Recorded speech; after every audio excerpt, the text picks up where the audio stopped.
दोस्तों, वर्सा राउटर को हम एक DHCP सर्वर की तरह भी कॉन्फ़िगर कर सकते हैं।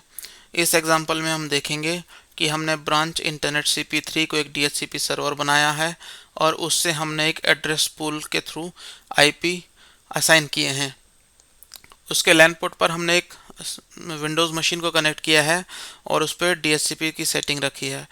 तो इस वीडियो में हम देखेंगे कि क्या इस विंडोज़ मशीन को इस वर्सा राउटर से DHCP के थ्रू IP मिलता है कि नहीं। आइए देखते हैं। पहले हम विंडोज़ मशीन में देख लेते हैं कि क्या इसको कोई IP अभी एट प्रेजेंट है इसके पास कि नहीं। तो इसके पास कोई भी IP नहीं है और हम इसकी सेटिंग देखें तो ये DHCP कॉन्फ़िगरेशन के लिए अनेबल्ड है। तो हम चलते हैं अपने वर्सा राउटर पर और इस एग्जांपल में मैं आपको डिवाइस के ऊपर डायरेक्टली कॉन्फ़िगरेशन करके दिखा रहा हूँ। अगर आपको उसको परमानेंटली करना है तो आपको टेम्पलेट से वही कॉन्फ़िगरेशन करनी होगी। तो अब आइए वर्सा डायरेक्टर में एडमिनिस्ट्रेशन में, क्योंकि मैं डिवाइस पर डायरेक्टली चेंज कर रहा हूँ तो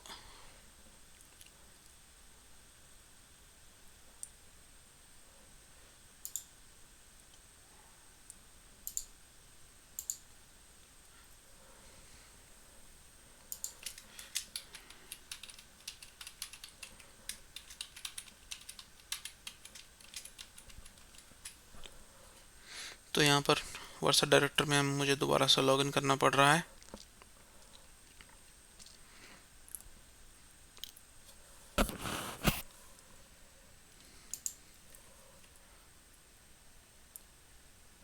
तो मुझे चेंज करना है डिवाइस 3 पर। तो मैं गया कॉन्फ़िगरेशन और आपको नेटवर्किंग टैब में DHCP का ऑप्शन मिलेगा और मैं इस एग्जांपल में इसको एक DHCP सर्वर बनाना चाहता हूँ। तो मैं DHCP सर्वर के लिए पहले एक लीज प्रोफाइल कॉन्फ़िगर कर लेता हूँ और मैं इसका डिफ़ॉल्ट पैरामीटर रखता हूँ।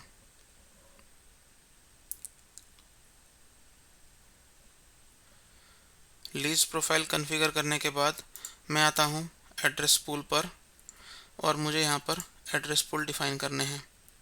तो मैं एड्रेस पूल के लिए AP और सबनेट मास्क में क्लास C का देता हूँ। लीज प्रोफाइल जो मैंने अभी बनाई थी वो, और एड्रेसेस के लिए मैं टेस्ट कॉन्फ़िगर करके मैं अपने ब्रांच के राउटर के LAN का IP यहाँ पर, ब्रांच के LAN का नेटवर्क यहाँ पर एड्रेस पूल में डालता हूँ। और मैं ये भी चाहता हूँ कि ये DHCP सर्वर मेरे राउटर के LAN पोर्ट का IP DHCP से असाइन ना करे। तो मैं एक एक्सक्लूड रेंज बनाकर 1 से लेकर 10 तक इस IP को एक्सक्लूड करवाना चाहता हूँ और मैं नहीं चाहता कि ये डिवाइस इन IPs को असाइन करे। तो मैंने यहाँ पर एड्रेस पूल बना लिया।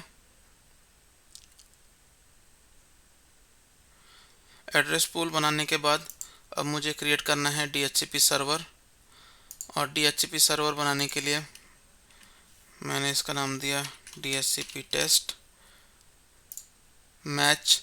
मैं इंटरफेस, कौन से इंटरफेस पर मुझे DHCP बनाना है तो मैं ऐड करता हूँ LAN।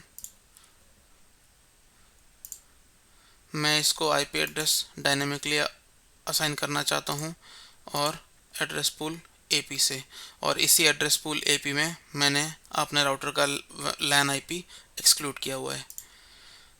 मुझे और कोई ऑप्शन इसमें ऐड नहीं करना, तो मैं इसको यहाँ से ओके कर देता हूँ।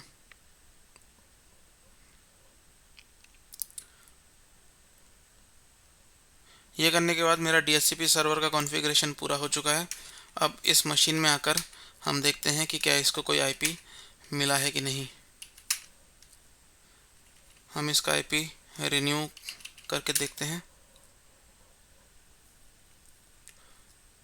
रिन्यू करने के बाद हमने देखा कि इसको IP 183.183.13, क्योंकि मैंने 1 से 10 तक एक्सक्लूड किया था तो इसने इसको IP.13 असाइन किया है।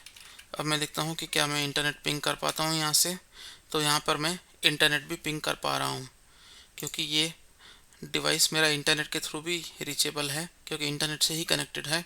तो ये सिस्टम अब इंटरनेट से भी रीच कर पा रहा है DHCP से IP रिसीव करने के बाद।